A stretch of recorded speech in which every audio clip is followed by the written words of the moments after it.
Have you checked the children? You're a little mad sometimes.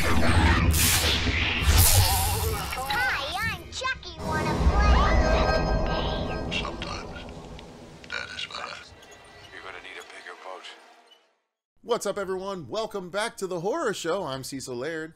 And you got Jaime and Fuego here. And we are here to, of course, review the fifth entry into the long-running franchise that was essayed by my favorite horror director of all time and the person whom I am trying to pay homage and respect to with Dylan's New Nightmare.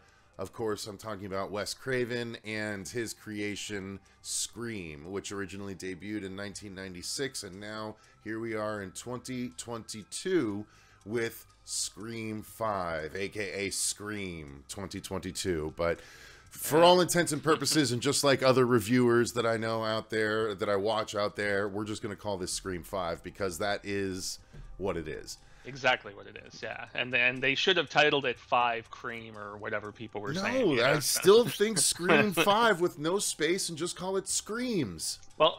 Yeah, that works too. I mean, come on, if you're talking about Scream and then, like, Aliens, Scream and then Screams. Yeah.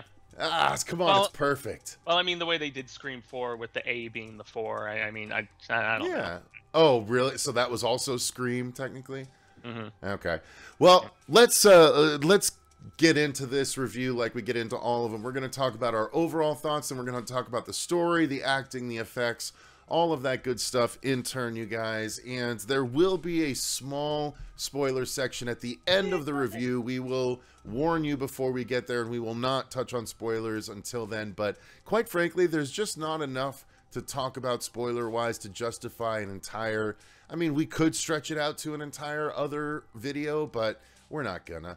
So yeah, it's just really about who does and doesn't die and who's the one killing people. Yeah, I mean, it's exactly. Really, that's the only stuff. And in Scream, who's the one killing people? Mm-hmm. Yeah. Well, killers. Yeah, I mean, as I was reminded when we were doing a live stream recently, I had forgotten that Scream 3 only had one killer. Oh, see, I haven't watched Scream 3 in a long time. So. I watched it last night. Since I had just rewatched the original film back in December, which was when they celebrated its 25th anniversary, but last night I watched in succession 2, 3, and 4 all in a row, and I hadn't watched Scream 3 in at least a decade. If not, I think it was only like my third time viewing it, and I still don't like it. But I love 4. I know you have very mixed feelings about 4. You love 4? I love 4. Why? Love 4. No stakes. No thanks. Well, there's no stakes. If you're going to go by that, there were no stakes in 3. There were no stakes in 2. So I don't know if that argument necessarily holds. Well, Randy in 2 is the best in the franchise for me. That's stakes. Yeah. That's stakes. That's part of the core group. Sure. All right, so let's get into it. And again, we're going to avoid the spoilers for this one, but I will start with my overall thoughts and say that I think this is my third favorite in the franchise of 5. I think this goes after 2. I like 1, 2, 5, 4, 3. It's been a while since I've seen 3, but I believe that's how I go. So I enjoyed this movie. I still had a couple of issues. My issue at this point is there's nothing new under the sun when it comes to the Scream franchise. It's just variations on the same thing, and I'm telling you, in 1996, when the original Scream came out, I was either 15 or 16, depending on what time of year it came out, right? And I was born in September, so if it was before September, I was 15. After September, I was 16. I loved it. It like was mind-bending. It was great. It was an awesome slasher. But as time went on, and my breadth of horror knowledge and slashers and weapon variety increased, the less interested I was in a stabby slasher. Like, a dude with a knife doesn't scare me anymore, and why should it? People throughout these movies have survived anywhere from 5 to 9 different stabs that they actually even point out at different times, and it's like, this does not a tense situation make for me any longer. So there's nothing that was scary about this movie in any way, shape, or form. It's nothing new in regards to that. So all I had was, how is this going to play into the story of it all? And luckily, they did that well enough where I still enjoyed the movie third most out of the 5 movies. But I don't know if that necessarily means that it was as successful as they were aiming for. Your overall thoughts? Well, I have one question for you, though. Do you think your enjoyment of this film was a little bit higher because you also watched those Scream TV series and were a little, I guess, easier on those series than a lot of other, like, hardcore fans were? I don't know that I don't like those series. I think season 2, okay. I think season 2 was better than 1, but they were both overall pretty weak, and then season 3 was just dumb, 6-episode garbage. I mean, the reason I ask is because, like, my overall thoughts for this film, and I'm still really conflicted, honestly, because there were aspects of it that I really liked, and then there were other aspects I had major issues with. And the series has always been much more about the commentary than the kills, and that's something that rewatching the entire franchise really became apparent to me. I'm like, no, they're not trying to get super creative with the deaths or anything like that. I mean, yeah, a girl gets her head stuck in a doggy door is one of the most creative things in the whole goddamn franchise, It's more so about the subtext and the discussion and just the commentary about the genre in and of itself. The few episodes of the TV series I watched is the vibe I got from all of these new kids in the movie.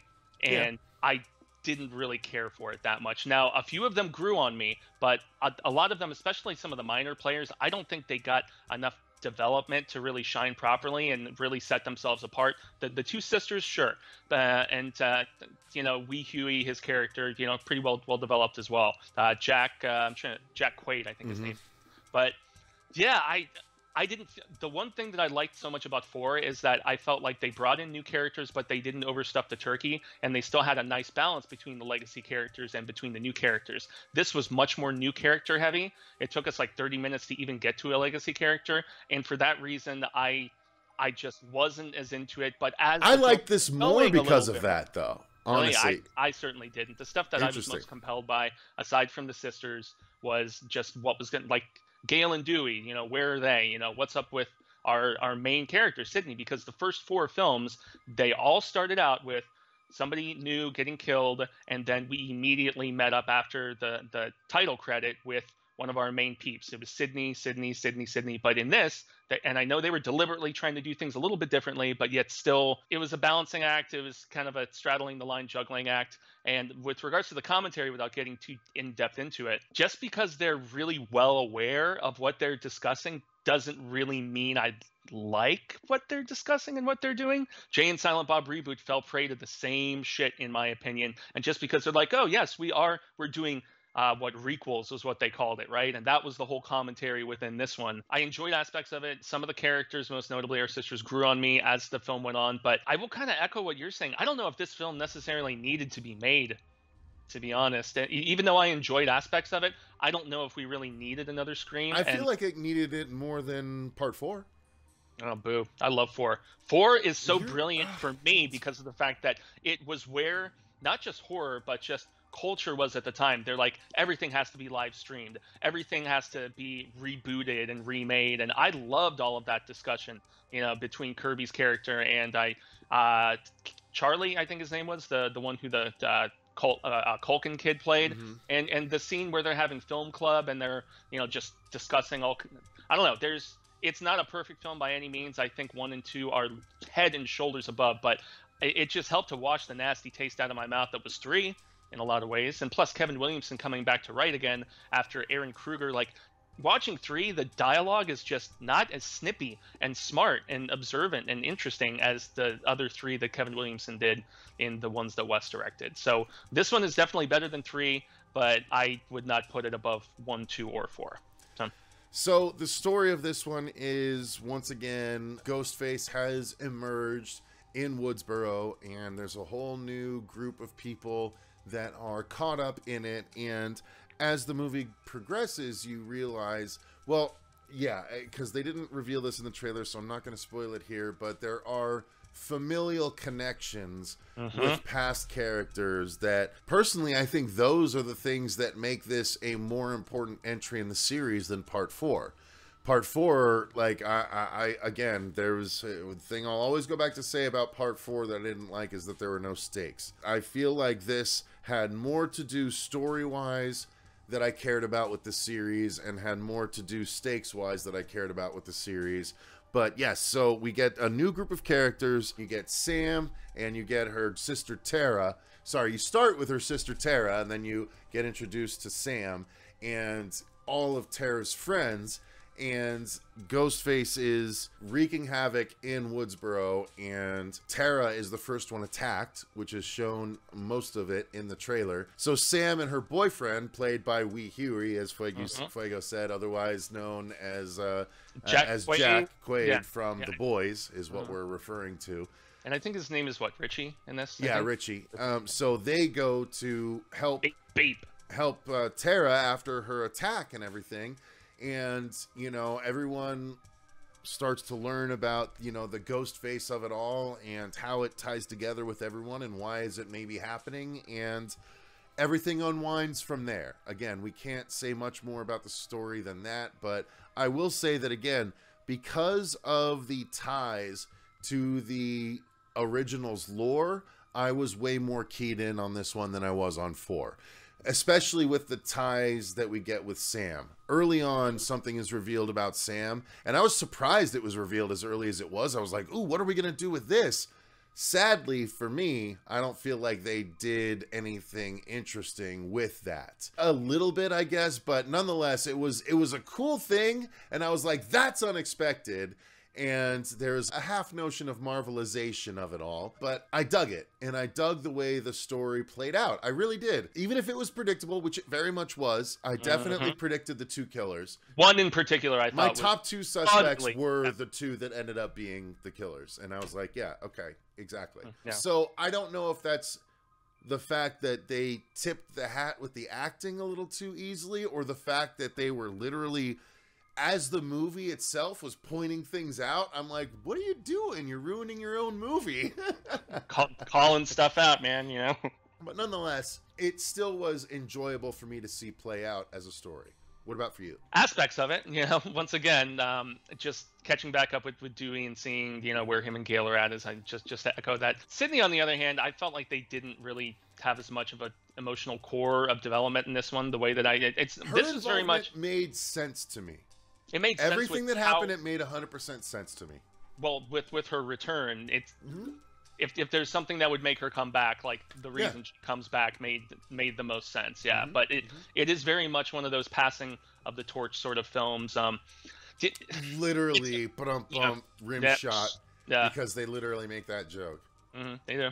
But I mean, the thing is, it's very aware of the fact that it's duplicating beats, and they even make mention of it at times. You know, I feel wasn't it a little bit too aware? It was too aware. It was too off-putting, and you know, but that's where we're at right now. I was more interested because Scream, for me, it's a statement about the genre of horror at the time that entry is made, and that's why I like 4 so much, because in 2011 it was all about all those fucking remakes, you know, Remake City, and how none of them were as well received. You know, they were doing the Piranha remake, which I really enjoyed, but they were also doing, I mean, then again, the ones I'm thinking of right now, Piranha remake, Hills Have Eyes remake, you know, I enjoyed those, but then, you know, for every one of those, there's like the Fog remake. So this one, I liked when they touched upon the topic of elevated horror, like Tara's discussion at the beginning of the film mentioning Babadook and, you know, all of those others that are just celebrated as having something more to say. But wasn't that particular thing so reminiscent of Kirby rattling off all of the remakes in part 4 when she was just rattling off all the elevated horror? I'm like, come on.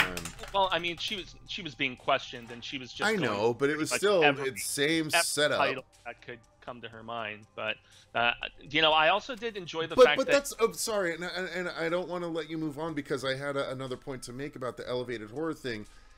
I wish that had been a through line, as opposed to a single discussion. And I loved how Ghostface was like, that sounds boring. That was funny. That was funny. But I feel like the movie missed an opportunity, and I'll talk about it in the spoiler section. Well, because there's only like 3 or 4 scenes that really dig deep into the sort of commentary that was prevalent, especially in the first 2 films. Well, I mean, the ones that Kevin Williamson wrote. Well, and then there was a literal beat-for-beat redo of a beat-for-beat redo of something else earlier in the films. Anyway. Yeah, and where our character... So one of the twins, the girl... Run, Jamie! Run! Yeah. Yeah, and yet those bits were really funny in Scream 2, where they had the first stab film, and Right. you have Luke Wilson playing Billy Loomis Yeah. and Tori Spelling playing Sydney. Like, that shit was so funny. And Which they is were all trying- canon in the movie. Yeah, it is. So, Literally on IMDb. yeah. And yeah, and they've got the Blu-ray releases and everything. Yeah. How about the fact that the first stab film was directed by Robert Rodriguez? All I want is the stab collection that one of the characters had on her shelf behind her. I was like, I want that. I want the stab box set. but that's the other bit that I enjoyed. So they missed the opportunity to talk more about elevated horror, but they did touch upon toxic fandom, which I did enjoy. I did enjoy those aspects, and the fact that they're like, you know, where they're discussing stab. There's a speech. There's a speech where you're like, okay, yeah. Now, are we talking about the one near the end of the movie? Yep. I thought that was one of the best bits of dialogue in the entire film. Agreed. Actually, Agreed. I thought it was really interesting, and also where they discuss Stab 8 and the fact that Stab 8 was not canon with the others, and that it tried to have something to say, and that's without revealing. You know, there's some stuff in one of the trailers that shows a bit from Stab 8 that had everybody scratching their heads like, why does Ghostface have a gold mask? Like, what the hell is going on? So, you know, they did touch upon a lot of just major topics that all of us in this horror sphere of sorts, you know, we have had a lot of palaver about it. So those are the things that I found more interesting, along with the legacy characters. But it was when they were just replicating stuff, and even that one character midway through, I guess she's the niece of Jamie King's character Randy, the niece of Randy, because you have niece and nephew of Randy, and Randy's well. I guess we'll save that for spoilers. Yeah. But she has that whole little monologue where she's like, everybody is doing it now. She's like Star Wars, Ghostbusters, so on and so forth. This felt so much to me like the Force Awakens of Scream in every possible way. They're like, let's bring in new characters. And they even do name check Star Wars at one point in the movie. It's that same monologue. She even says Star Wars did it. And I'm like, well, this movie, I mean, Luke, Leia, and Han. I mean, you've got Dewey, who is obviously Han, and then you have literally, and she calls it a requel. I was talking about a rebequel, and Stuckman calls it a rebookquel, and they just literally call it a requel in the movie. Yeah, they shorten it even more. I'm like, fuck, okay, all right. Yeah. So positives for just timely discussion within the genre, like the stuff with the legacy characters. I guess I just wanted more of them, and I wanted a little bit more interesting development for some of these more minor new characters, because certain moments didn't have as much punch because of that. But I feel like I need to watch it again, and I need to think about it and ruminate it a little bit more, see some other opinions from other people, watch some reviews, which I still have yet to do. Yeah. So. As far as the acting goes, I thought everyone acquitted themselves just fine. Some of the newer characters, again, like you said, just didn't get a chance to really be explored before they were kicked off the island, so to speak, and so the impact just wasn't there. But overall, I thought everyone did a pretty good job, honestly. There was some typical Scream cheese, but it was kept to a minimum, in my opinion. Scream cheese, that's fun. Cream cheese. You got it? Thank you. Yeah, it's good. You know, one of the things that I wasn't necessarily sure I was going to enjoy, and it's not in like a super large role, but the return of Deputy Judy. She was a character that I liked in Scream 4, and so her return, and she's a mom now, which it's mentioned in synopsises and stuff, so that's not a big spoiler. And her son is the kid from Don't Breathe and Goosebumps and Prisoners. He's been in a ton of stuff, so I had to look up his IMDb because I was like, what else have I seen that kid in? Because I recognized him, you know. But even him, like, he doesn't have as much development. The twins didn't have much development. The goth girl Amber, who's friends with Tara, not as developed as I would have liked. And so I don't know. The legacy peeps brought, most notably, David Arquette. I thought was really solid in this, you know. And his he had but he did have the most to chew on. I felt like he definitely had the most to chew on. But he honestly, he knocked it out of the park. And part of why I really like that is I actually just probably about 3 months ago watched his documentary that he put out. Have you watched that yet? It's like David Arquette. You can't kill David Arquette. Yeah. Watch it. It is Val level documentary style. Oh, wow. Like, it is really, really good. And watching this, after watching that, I was like, man, good for you, dude, because you show you still got the fucking chops, bro. Yeah, so I liked it. I liked the acting in this film. Yeah, same. There was nobody that like was so deliberately or inadvertently cheesy that it pulled me out. And I mean, it's a franchise that's always had that slight little, scream cheese, as you just said. So. So let's talk about the filmmaking on it real quick. So this is going to encompass the actual, cinematography, the sound design. I will say that the cinematography and the filmmaking was really good, and it was by the guys behind Ready or Not. Yep. Radio Silence, I think, is what the duo's title is that they go by. Correct. Not unlike the RKSS people, right? Exactly. So they made Ready or Not, and now they're in charge of Scream 5. And that's what got them a job. Yeah, I feel like they did a really good job. It didn't feel like Wes, but it didn't not feel like Wes either. It felt like Scream 4 Wes to me. It wasn't groundbreaking. It wasn't anything that really was like, ooh, anything new. And quite honestly, here's the problem, one of the problems with the filmmaking in this. Overall, I liked it, but I do have to call out a problem. And they tried to be clever about one horror trope in particular, which is the mirror horror trope, right? The bathroom mirror horror trope, or which is the same as the refrigerator door horror trope, or the other door horror trope, where basically your character is in a side profile and they open up something and they look in and then they shut this and there's someone here, right? And they had a scene where there was a character that kept doing it, and they did it 3 times right before anything actually happened. When he was setting the dinner table. Right, and you're like, okay, so they've made their point. They're like, this is a cheesy horror trope. We just used it. We're done. But then later on, they do it again. They do it again with a different character, and you can't do that when you've already pointed out that it's a cheesy horror trope and you have now subverted it. Because now when you go back to it and you don't subvert it, now you're just being lame again, and you're being lame under the same tent where you're like, hey, this is lame. People shouldn't do this. Meanwhile, we're going to do this in the late part of Act 2. So that bugged me. I think they were just deliberately trying to keep people guessing, and they thought that was a sly tactic with which to go about it. That one character's portion, yes. But when they go back and do it later again, no, you can't say that, because it's like, no, we already played that trope. That's not going to get us, because as you pointed out, it's a lame trope and we've already used it. So that confused me, I will say. So it wasn't perfect as far as filmmaking goes, but I mean, as far as a Scream movie goes, yeah, it was serviceable.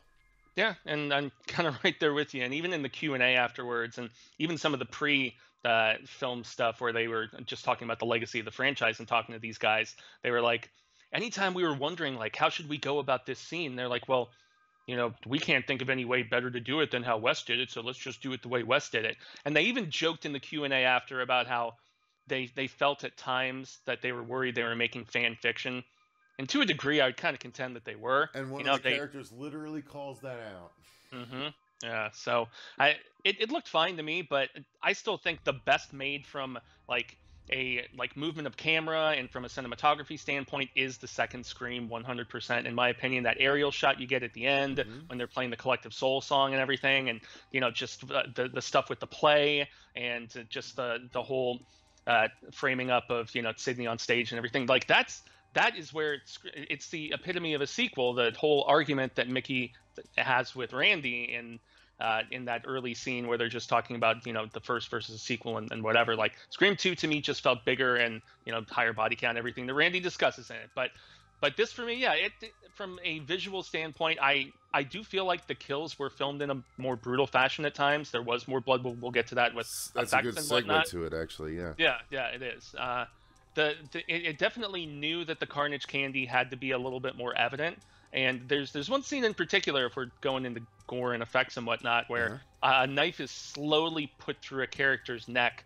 And I felt like that was one of the more effective kills, and just the fact that it was... They didn't cut away. And it took its time. And the reaction of the character, and seeing this knife start at one end of the neck and then come out the side. I was like, where's the cut? Where's the cut going to be? Because I'm trying to figure out the seams on the special effects, because I'm like, they didn't actually stab this dude's neck, but...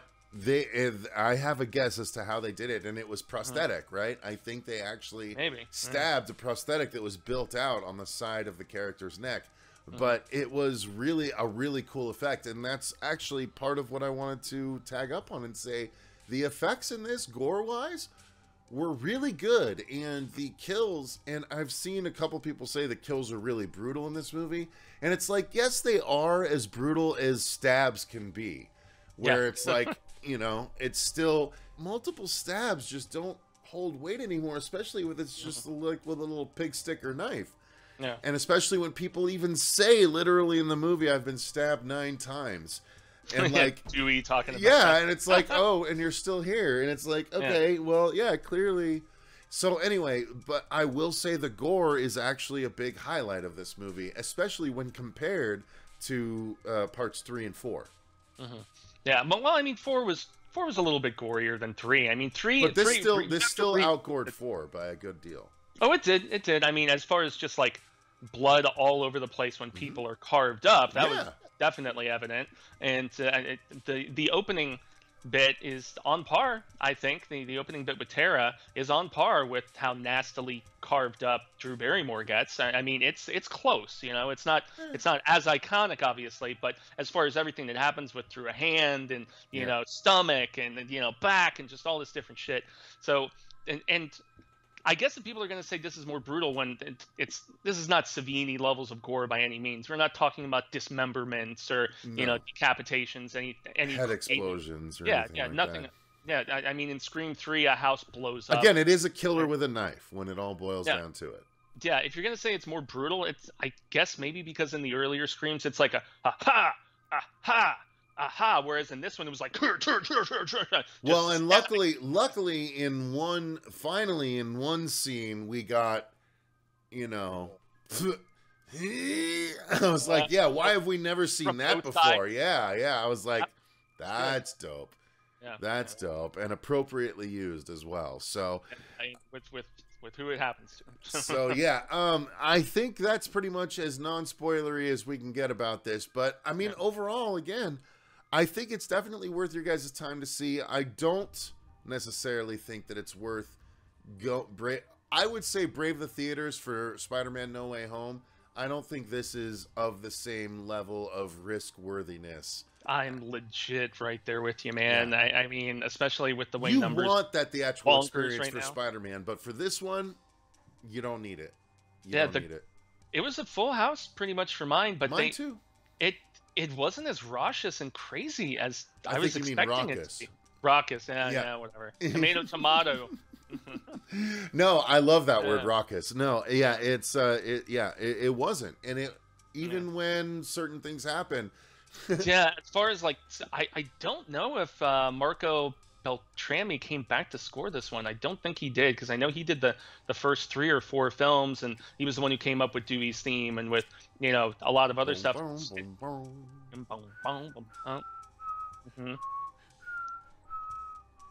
Anyway, and also Scream was known for having these awesome rock / kind of metal soundtracks, especially for like the soundtrack to Scream 2 is so goddamn good, man. I mean, between Everclear, Collective Soul, Foo Fighters, there's just it. I think the reason I love that film so much is because it just captures a point in time in my life, as far as like I was just getting into high school, and just the music and the attire and the vibes and the vernacular and all that different shit. This one, like score, not as memorable. You've got some like punky little numbers here and there and stuff, but otherwise, yeah, from a music standpoint, this didn't really. Although we do have Nick Cave and the Bad Seeds again, the red right hand, because they've used that in every movie. Yeah, so that's another go-to. So it was nice to hear that again. But yeah, nothing else too memorable from like a score or a music selection standpoint. So I mean, I think that pretty much covers all the non-spoilery things we can talk about, you guys. So overall, We think it's definitely worth your time, and it's better than a lot of the horror movies that we've been getting recently.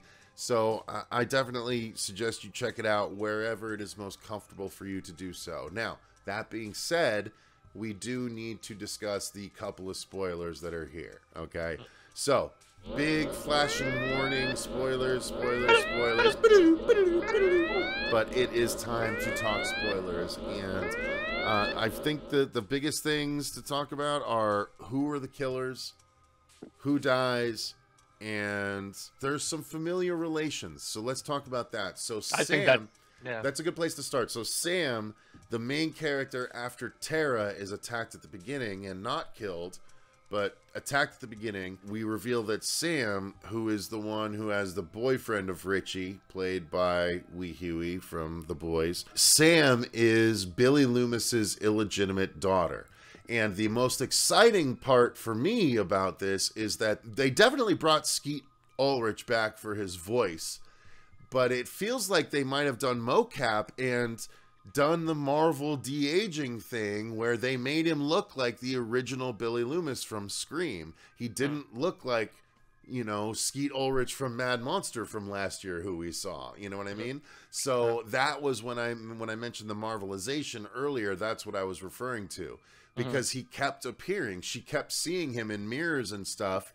And so she realizes that she's the illegitimate daughter of a serial killer, but she's trying to be normal. Well, she's known that for a while. She just reveals it to her sister, and she's like, that's why Dad left. Right. Because he found out that I wasn't his child, and Mom, you know, had cheated on him when they were still in high school and all this different stuff. And so when Nev was suspicious of Billy, there was good reason, in other words. Yeah. Yep. So it ties back to that. And, you know, they list him not only in the closing credits where they show, you know, like the photos of people, like the little motion shot and the name, but even in the crawl at the end, they didn't have it listed as, you know, one person as a body stand-in. I don't even know if they would credit somebody like that, you know, for if they stood in. But there's obviously some de-aging or, you know, something going on. But you know, it was interesting to see him, but and that was so in Scream 3 you find out that Sydney had a brother and that, you know, her mom had actually had another kid before she had Sydney, and so this kind of felt like it was to a degree doing something similar to that. And this also made super big. I mean, Billy was a shithead. Of course he was cheating on Sydney. Yeah, true, but I felt like there was almost like a slight redemptive arc, not like in any major way, but they not for him. I mean, he just helped his daughter survive. Yeah, and become like a serial killer, possibly. Maybe, and that was one of the things that, since we're in spoiler talk, yeah, I wanted them to go full fucking niner with her not being one of the two killers, but maybe, I don't know, going full psychotic and maybe flipping a switch or just going. I think they can get there now. I think they can get there now because of this. So that's a good. So that was the familial relation. Well, the other familial relation we want to talk about are the two black characters, the two dark skinned characters, whatever. I don't even know if they're technically. Well, they're mulatto because their mom is Randy's younger sister, right? Who you see in that one scene on the lot in Scream 3. Where she brings the tape of Randy being like, well, if you're watching this, it means I didn't make it, you know, which they so hilarious. And that actress, by the way, the only thing I recognize that actress from is she is the abused girl in The Devil's Advocate. When Keanu Reeves is defending the sexual predator, she's the girl that he assaulted on the stands. So, like, she played like a little girl in The Devil's Advocate in the 90s, and now she's fucking all grown up and stuff. I'm like, Jesus Christ, time marches on. Doesn't it though? but nonetheless, and there's a big shrine to Randy, by the way, in one of the scenes where they have pictures of him and you know, Randy Meeks plastered everywhere. And then of course the Zazie Beetz like twin, because that's who she reminded me of. She's the Randy of this, you know, where you know, she's literally sitting on the couch watching the stab rendition of what we saw in Scream 2, where Randy is on the couch saying, "Look out, Jamie Lee!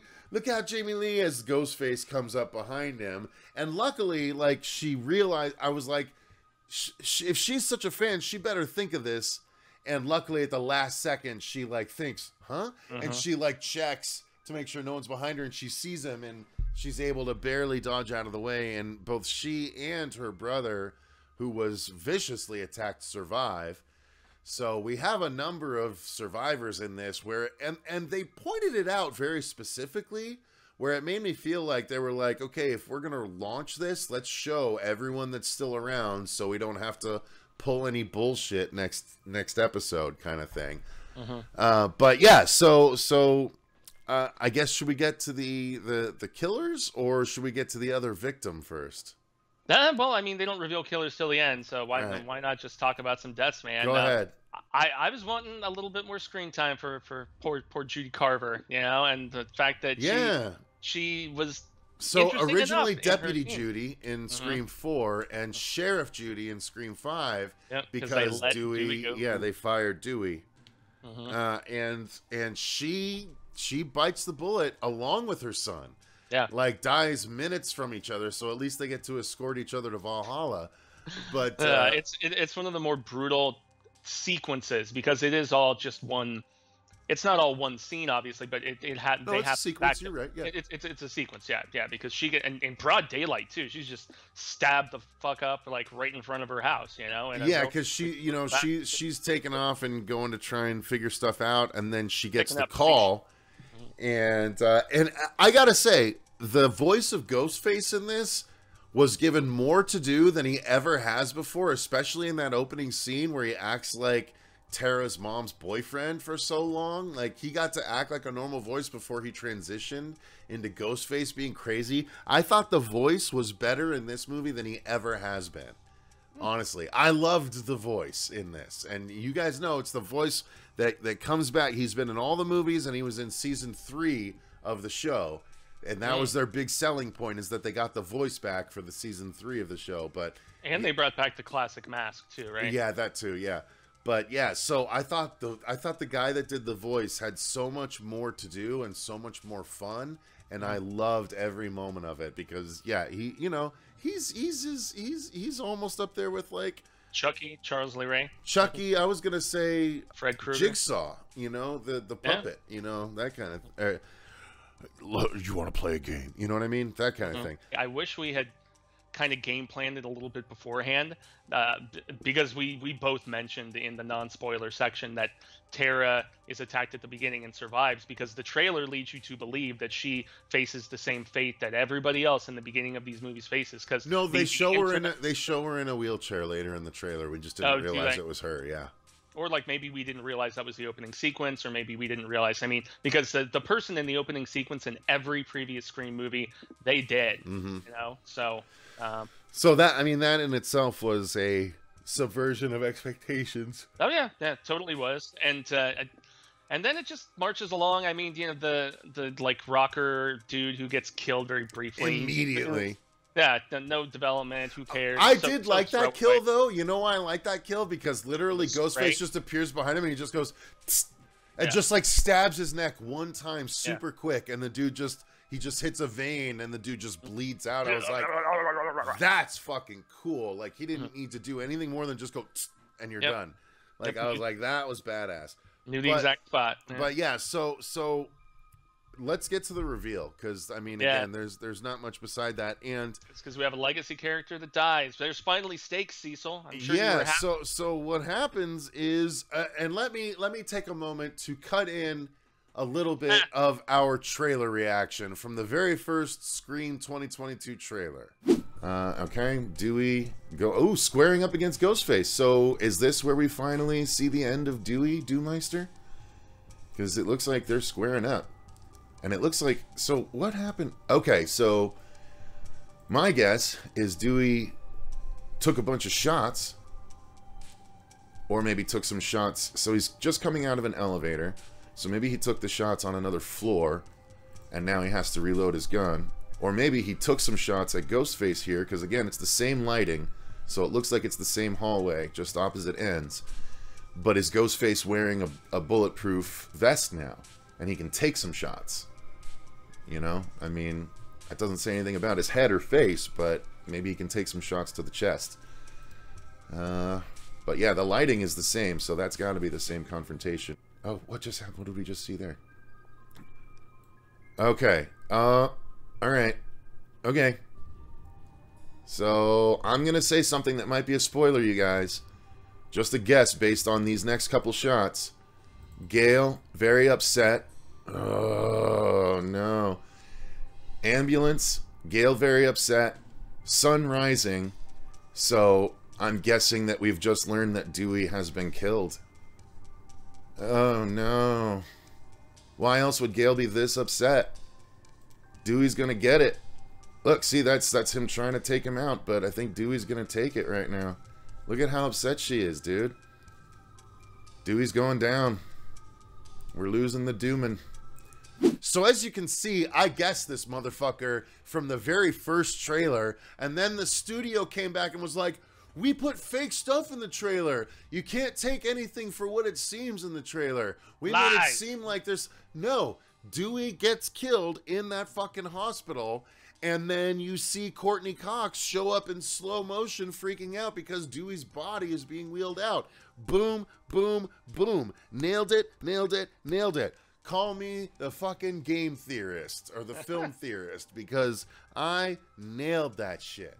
Yeah, and they were even saying when they were trying to do damage control about that, they're like, oh no, there's multiple versions of the script and there's this and that. And in the Q&A afterwards, they did not give any impression that there were like the massively different versions of these scripts floating around. And it's a joke in Scream 3 when they're making the third stab movie and they're like, yeah, there's 3 different versions of who gets killed third because the killer is taking people out in this particular order in real life. And so I don't know. I am kind of skeptical to believe that there was that sort of bait and switch and cloak and dagger sort of shit going on. I called that shit though. That's all I know. Yes, I commend you, sir. So yeah, that's so. Then it's we a brutal kill though. It is a brutal kill, and that's what we were talking about, where the killer stabs Dewey in the front at the lower gut, and then stabs him in the back in the lower back, and then fucking brings both knives up. And it like spills gore. It doesn't actually show him spill intestines, which any other horror movie would have shown. It's just like a gush of blood. And then when Dewey falls, his eyes are open and motionless. So like we know he's not gonna be okay. Like there's no saving Dewey at this point. So Dewey is literally gutted. Yeah. But he's gutted by Amber. Amber, who was so obviously the killer. And also such a tiny little shrimp of a thing. I mean, I know he's got the same issue as with Emma Roberts in the fourth one. It's another thing that I kind of took note with. I mean, that's where I guess Mrs. Loomis in the second one, you're like, she's older and she's like a psychotic bitch or whatever, and Mickey Jackie is like, from Roseanne. Yeah, and Mickey is kind of a hulking presence, and Timothy Olyphant, and even the killer in the third one, I forget the name of the actor from Felicity, who's the killer in that one, the soul killer. But I think the Dewey thing hit me as hard as it did because you find out that things didn't work out with him and Gale. They've been divorced or separated for a few years. And that Dewey did so it's living in a trailer. The reason why is because Gale was becoming successful and Dewey thought he could be, just the husband at home while she was succeeding in New York. And after only 2 months, he gave up and left. And like, you thought that, Gale must have left when she became successful, but no, it was Dewey because he couldn't handle her becoming successful. And now shit, ain't no reconciliation because Dewey dead. Yeah. And that's another reason why I hate to keep coming back to it, but 4 ends with them, I love you and all that stuff when she's injured and, everything's all hunky-dory. But as I can speak to from personal experience, you can spend a lot of years with somebody and it don't always work out. And that doesn't mean you don't still love each other, but or have like it's been literally 25 years. And a compassion. Yeah, 25 years since the first movie. So a lot can happen in that time. Yeah.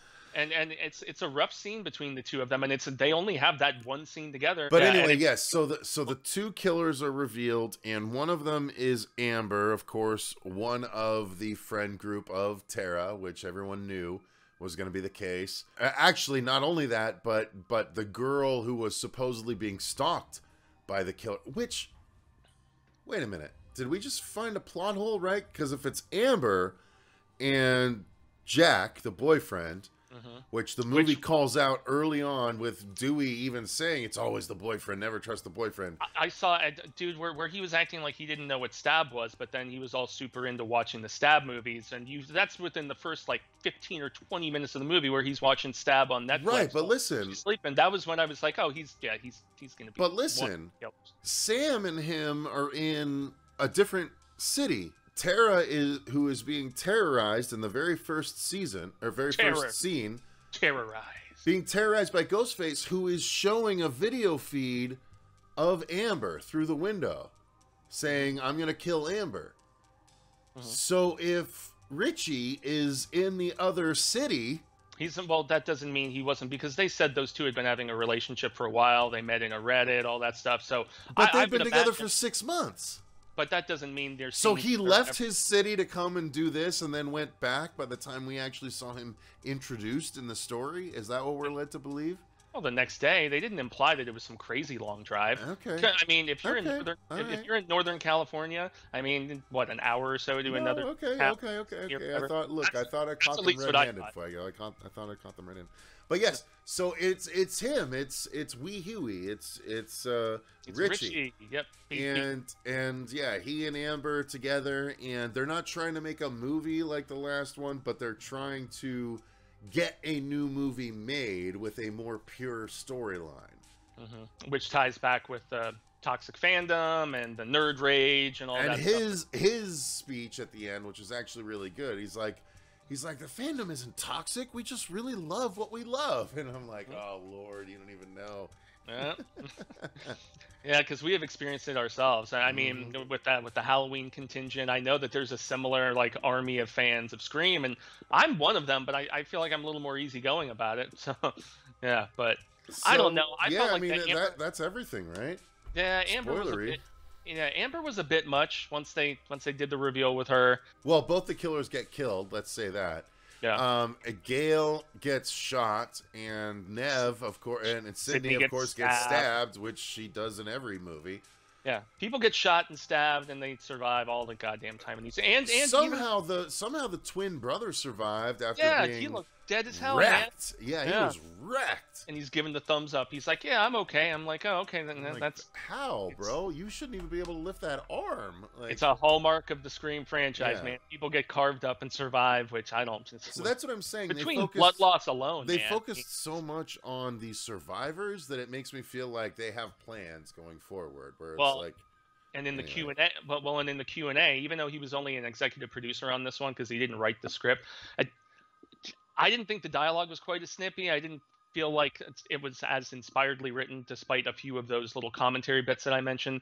And Kevin said during the after discussion, he's like, I hope they keep making Screams forever. I hope this leads to another one, and so on and so forth. I guess box office will dictate that because, the TV series weren't particularly well received. So if this dethrones Spider-Man this upcoming weekend, like everybody's expecting it's going to. You mean after 6 weeks? Sure. 4 weeks, but okay, nonetheless, yeah. It's like the 6th or 5th highest grossing film of all time now. It's like it's made bonkers money, and rightfully so. Yeah. I'm just really curious how amped like the more mainstream horror audience will be for a new Scream movie, especially with the state of the world and Omicron, Abercrombie, whatever.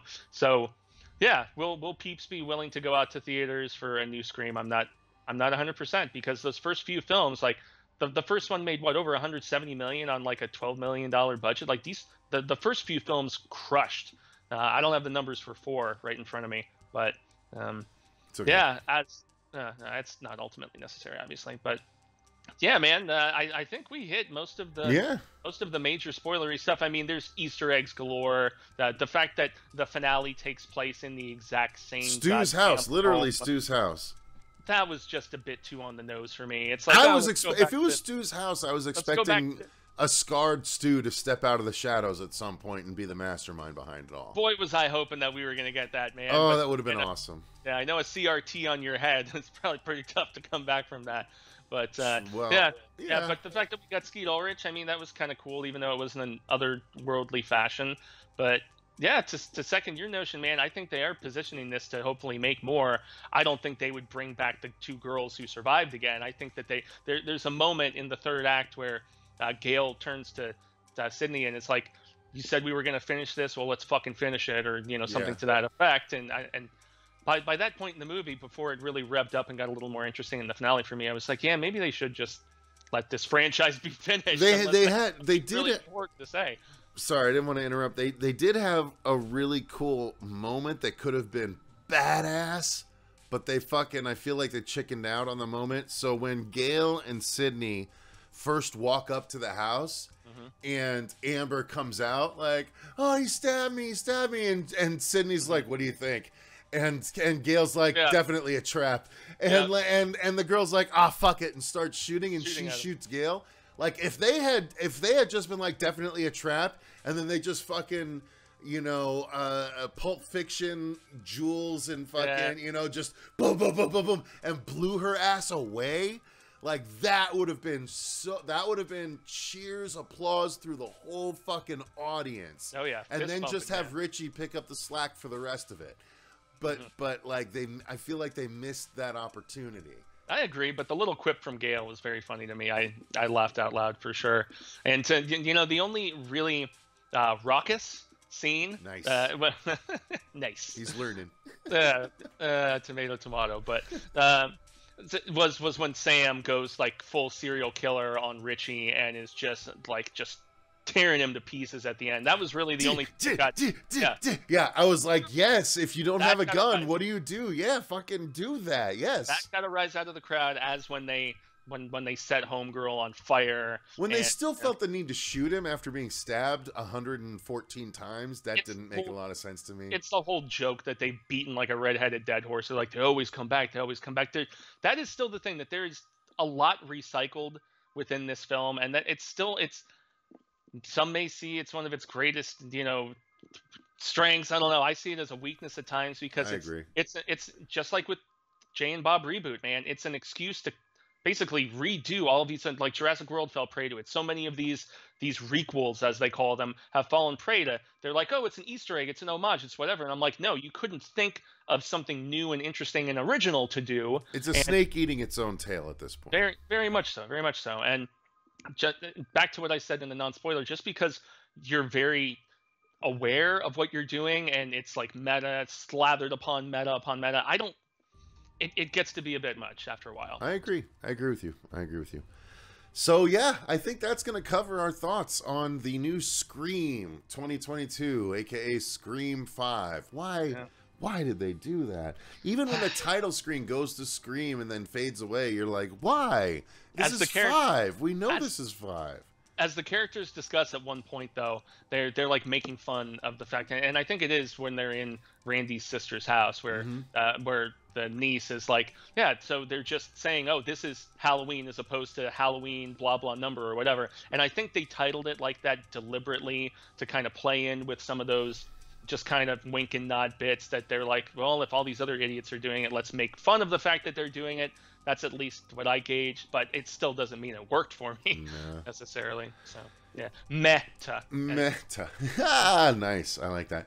All right, so that's going to do it for our thoughts, you guys. Why don't you let us know what your thoughts are on the new Scream in the comments down below. If you've made it this far, you're obviously into spoiler territory, so try not to spoil anything in the comments if you can, just to not spoil things for people that haven't seen it yet. But yeah, feel free to let us know your thoughts in those comments down below. If you want to spoil, at least warn people with a big spoiler warning and like hit enter a few times so your stuff doesn't pop up for people that don't want to see it.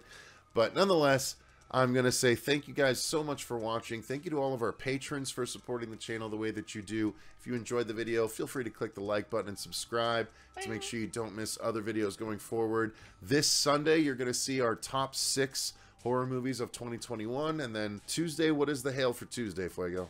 It's the 300th episode, man. All right, 300th episode this coming Tuesday. And then we're going to do our top 6 worst horror movies of 2021 on the Friday following. Plus, we'll likely have a trailer reaction roundup on Monday between the best of and Fuego's hail. So stay tuned for all of that goodness. Thank you guys so much for watching. Until next time, I've been Cecil Laird. And gracias, I've been Jaime and Fuego. And remember, stay scared. Stay scared. Yeah.